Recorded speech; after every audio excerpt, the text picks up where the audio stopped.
রাস্তায় দাঁড়িয়ে বাবা ডিম বিক্রি করত। একদিনে ক্রেতা এসে বলল, 10 টাকা কম দাও, না হলে নিচ থেকে কিনে নিব।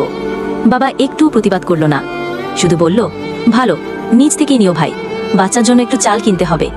পাশেই দাঁড়িয়েছিল তার ছেলে আরিয়ান। চোখে জল চলে এসেছিল, কিন্তু মুখে কিছু বলেনি। সেই দিনই সে প্রতিজ্ঞা করেছিল, একদিন এমন কিছু করব যাতে কেউ বাবাকে আর দয়ায় দেখবে না, সম্মানে দেখবে। 2 বছর সে টিউশন, বাসন মাজা, মার্কেট ডেলিভারি যা পায় তাই করেছে।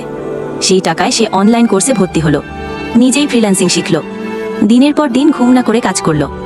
একদিন প্রথম মাসে 50,000 টাকা ইনকাম। আজ সে লাখপতি, নিজে দোকান খুলে দিয়েছে বাবার নামে, বাবা ডিম হাউস। বাবা এখন চেয়ার টেনে বসে থাকেন। লোকে এসে বলে, স্যার আছেন? আজ ছেলেটা হাসে, স্যার এখন আর দাম নিয়ে তর্ক করে না। তোমার অপমান যদি মন ছুঁয়ে যায়, তাহলে জীবন বদলাতেই হবে। একটা অপমানই তোমার সবচেয়ে বড় শক্তি হতে পারে। যদি গল্পটা চোখে জল আনে, লাইক দিন, শেয়ার করুন।